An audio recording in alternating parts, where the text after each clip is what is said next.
When I started this channel, almost one whole week ago, I said the videos in London were going to be filmmaker related, but they haven't yet. So today is a video for all you filmmakers.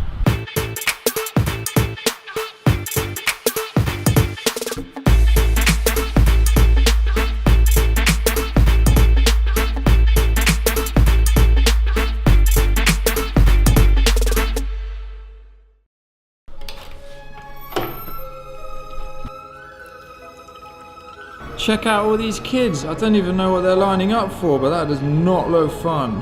Okay, today's episode is going to be pretty much only about filmmaking. So if you're a filmmaker, you're going to like it. And if you're not a filmmaker, this might make you want to be a filmmaker. In an age where everyone has access to a pretty decent camera for not a lot of money, and we have YouTube tutorials that will teach you pretty much anything, everyone can learn, but how are you going to stand out? Well, I got a job in kit rental for about a year, and I learned more there than I think I would ever have learned anywhere, even people that have gone to university. So I always recommend that to younger kids who have asked me what they should study at uni if they want to get into film. So my friend Jason, who hooked me up with a job at this rental company, he started his own company a couple of years ago, and my friend Henry also works there, who is a sick director and DOP. So I'm going to swing by there, see what they got to say about it, and see what kind of new kit they've got.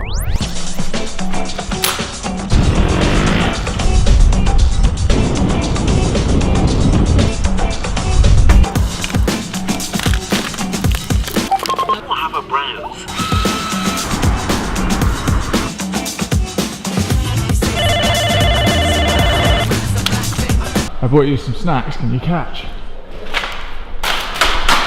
Good to see you, Henry. That was a bit of a weak handshake. Quick, Jason, you're on camera, say something funny. We don't really joke around here.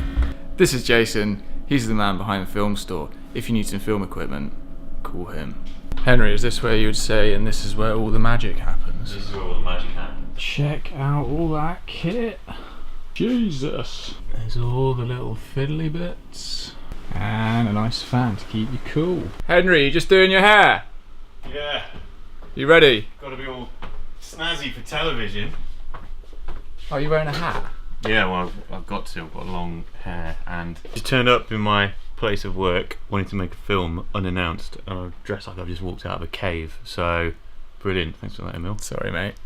But yeah, one of the things that's really useful about obviously working in a kit house is day in, day out, you have access to the kit, which is obviously great, but you have also access to the network and the kind of people that you might be working with or wanting to work with in the future.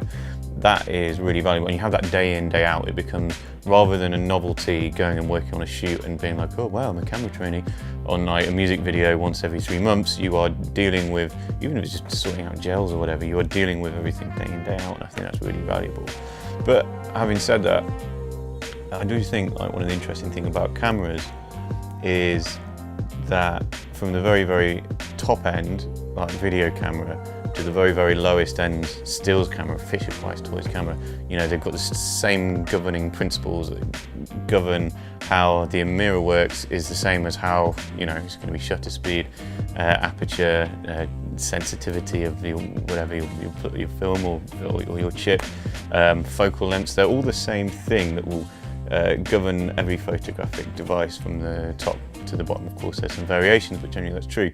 Whereas, like, I don't know, I always think like if you're going to become a particle physicist, it's not like you can go out and buy a large hadron collider immediately, you know, and like just like, yeah, I'm just going to start with a basic one and build my, you know, you've got to kind of, that's the amazing thing about photography. I do think that people who are passionate about it will find a way, because there are so many tools readily available to you nowadays, you know, so yeah. In much the same way that anybody can buy a pen, it doesn't make you a great author. You know what I mean? You should go to writing classes, you should have a passion, you should start by writing little things. I don't know, you know, so, but like just because you own something or because you're passionate about it or you want to be something doesn't make you particularly, doesn't necessarily make you good at it. There's a lot of work that goes into any career, you know, and I don't see why cinematography should be any different. I do think nowadays there's a real propensity for people to kind of be like, right, I want to be a DOP, hashtag DOP. I want to be like travel all around the world and be a DOP, and they just call themselves a DOP and they pick up a camera. And the reality is that actually there's a lot more to it than that. You should, in my opinion, try and do things properly, or at least try and just, if you're going into a career in something, then you shouldn't try and sell that career short. You should at least want to learn about all of the little bits and pieces, and you should enjoy all, starting at the bottom and looking at where you sit in the context of your career. I don't know. So yeah, no, I am glad I did that. I've been fortunate enough to work in a number of different capacities. So I've worked in editorial, I've worked in a kit house, I've worked as a cam op, I've worked as a director, and now me and Jason are working on this venture, which is a facilities house. It's quite nice to get stuck into the business side of it, and business isn't necessarily about making money, it's about community, it's about people, and that's nothing truer than that than in the creative industries, So that's really nice. And the other thing about business, it's like that thing I said before, it's about understanding what the landscape of the industry looks like. Where does our facilities company fit in with our clients? What are they doing? Why are commercials working in one sector and TV in another, and then branded and online and digital? Where are the crossovers? What's this Venn diagram of like the industry? That I find that fascinating, and I really enjoy it. Really enjoy it. Yeah. What are we doing here? We're just walking around. We're just walking around looking. What's that? That's well yellow, isn't it? That is a light. Comes in a range of boxes. You can have it in yellow or yellow. So what are you shooting on? 28mm. 28mm. And what is that? It's an A7S. Let me give you something different to shoot on. How good's your handheld with this? What's going on there, Emil? I don't think this is the right lens to be filming indoors with. Why? What's going on? Well, it's just got your face on it. That's more than enough reason to be filming with any lens. Okay, let's give you something more suitable. That is a lens that will make everything look quite nice. That's a technical term for it. So what aperture are you at there? I'm just knocking it down to 1.2. That is a Canon 50mm 1.2. Look how nice and blurry everything is around here. Sober, this is the sober bit, and then this is the drunk bit, and then this is drunk over here as well, I think. Is that right? Yeah. It's new technical terminology, sober and drunk for out of focus and in focus. It is actually interesting factoid for you. The human eye aperture, everyone varies a little bit, but it's about 2.3, f2.3, something like that. So that is sometimes some way faster than the human eye. So it actually makes things look a bit more of a spectacle in many respects. There you go. See you later, mate. Yeah, cool. I good to see you. Thanks for letting me film you. Anytime. Alright, good to see you. See you. Hen dog. That's how we say goodbye here. Thanks for having me, guys. Take care. Cheers. See you soon.